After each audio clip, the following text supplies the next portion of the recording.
दोस्तों नमस्कार।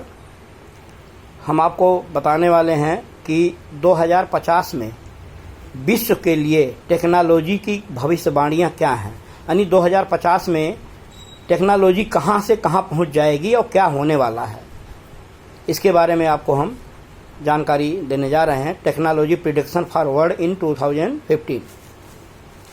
तो सबसे पहले हम नैनोबाट्स के बारे में बात करेंगे। तो नैनोबाट्स हमारे दिमाग को सीधे क्लाउड में ये प्लग कर देंगे। कब? 2050 तक। ये भविष्य की तकनीक है। नैनोबाट, ये मानना है कि 2050 तक नैनोबाट हमारे दिमाग को सीधे क्लाउड में प्लग कर देंगे। यह हमें तांत्रिक तंत्र के भीतर से आभासी वास्तविकता का पूर्ण विसर्जन देगा। जैसे हम अपने स्मार्टफोन से जानते हैं, वैसे ही हम इसे अपने दिमाग से भी कर पाएंगे। हम क्लाउड में अपने नियोकॉर्टेक्स का विस्तार करने में सक्षम होंगे और स्मृति समस्याओं को साक्ष्य समस्याओं आदि के बारे में भूल जाएंगे। दूसरा है एआई के माध्यम से लोगों का पुनर्जन्म होगा। Rebirth of people through AI, ये आने वाले समय 2050 में होने वाला। यह सुनकर के बहुत ही डरावना लगता है। सबको पता है, मुझे भी पता है, और शायद अधिकांश धार्मिक लोग इसके बहुत ही खिलाफ होंगे। हालांकि कुछ व्हील का कहना है कि हम कृत्रिम बुद्धिमत्ता के माध्यम से अपने रिश्तेदारों को वापस लाने में सक्षम होंगे, इसी एआई के माध्यम से। माना जाता है कि 2050 तक हम अपने प्रियजनों की यादें निकालने के लिए लोगों के दिमाग में नैनोबाट्स भेज सकेंगे। मृतक के डीएनए नमूने के साथ इसे बढ़ाने और किसी ऐसे व्यक्ति का एक विश्वसनीय आभासी संस्करण बनाना संभव होगा जो मर चुका है। उसके दिमाग में नैनोबाट्स को घुसा करके सारी जानकारी हम ले सकते हैं। यदि आप इसमें रुचि रखते हैं तो इसके बारे में एक फिल्म है जिसका नाम है खोज, सर्च। आप उसको देखिए, उसमें आपको सारी जानकारी मिल जाएगी। तीसरा, एआई एक सकारात्मक नेट जाप प्रेरक बन जाएगा 2050 तक। बहुत से लोग हमारे जीवन में एआई के बारे में चिंता करते हैं क्योंकि उन्हें लगता है कि अंत में रोबोट लोगों की जगह ले लेंगे और हमारे पास नौकरियां नहीं रहेंगी। चौथा है चैट जीपीटी हर उद्योग में काम करने वाला मुख्य उपकरण बन गया है।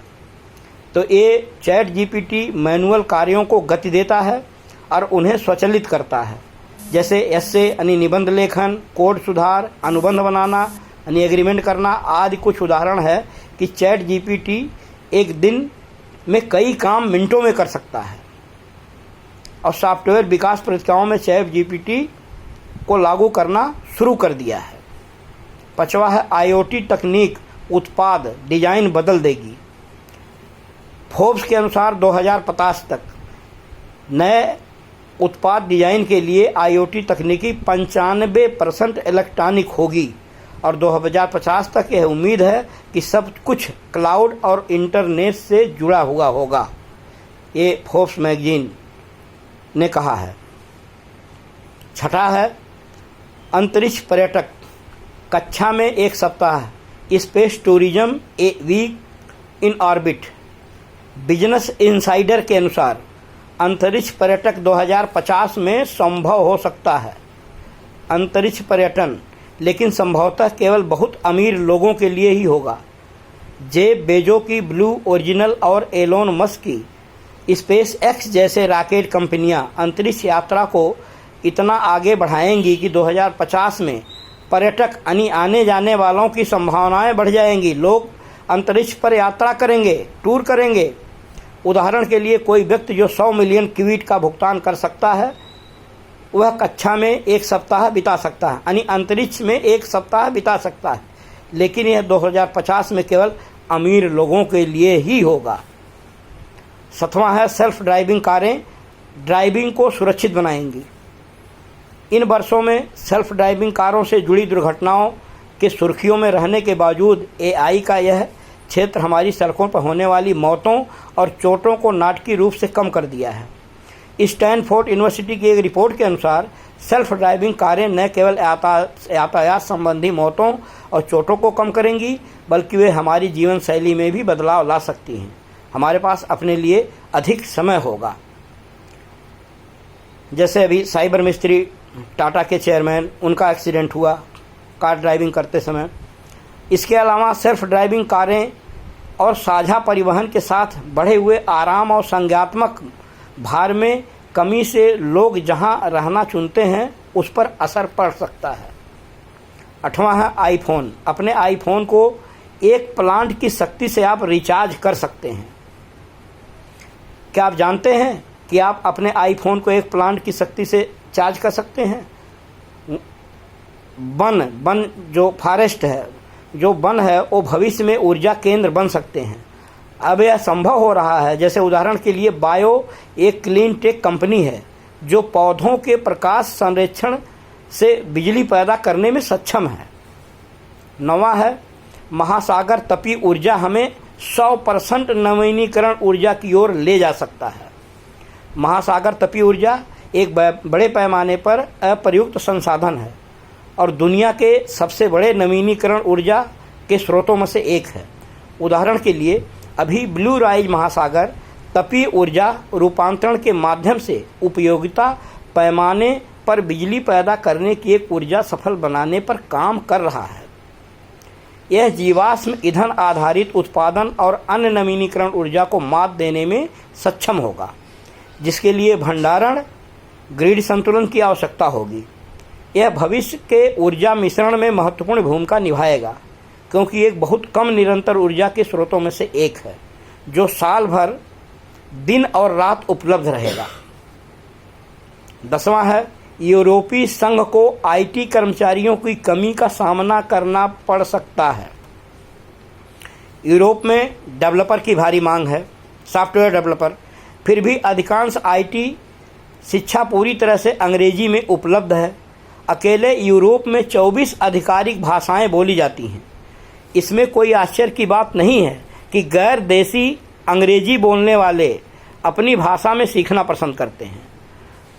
हालांकि आप कई कोडिंग अकादमियों, स्कूलों और यूनिवर्सिटियों को देखना शुरू कर सकते हैं जो केवल विशिष्ट कंपनियों की मांग के लिए जूनियर डेवलपर्स को प्रशिक्षित करने पर केंद्रित है, चाहे वह एक भाषा हो, एक अभ्यास आदि हो। हालांकि यह समस्या अभी हल नहीं होगी। इन नए आईटी के साथ विश्वविद्यालयों और अकादमियों हम 2050 तक स्थिति को ठीक कर सकते हैं। 2050 में ये सारा कुछ बदला जा सकता है। 11वां है कि drone solution for exploring uncharted space, यानी अछूत स्थानों की खोज के लिए ड्रोन का समाधान।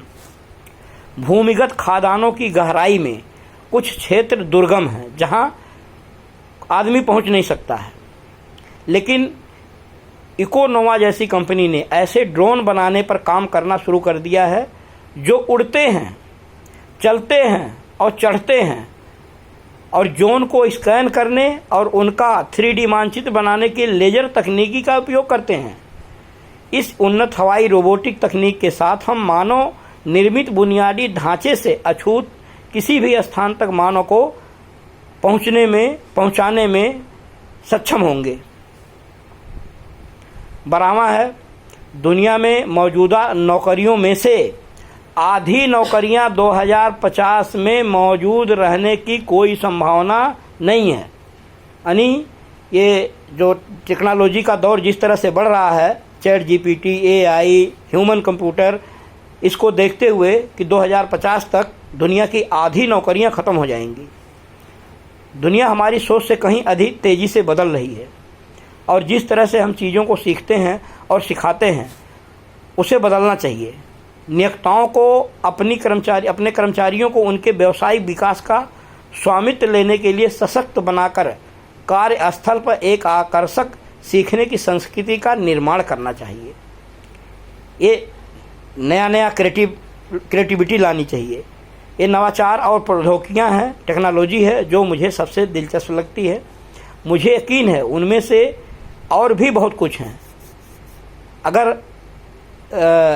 आप देखेंगे और गहराई से आप पढ़ना चाहेंगे तो बहुत कुछ है। तो इसके लिए आप बेझिझक वीडियो के नीचे कमेंट में आप लिखें और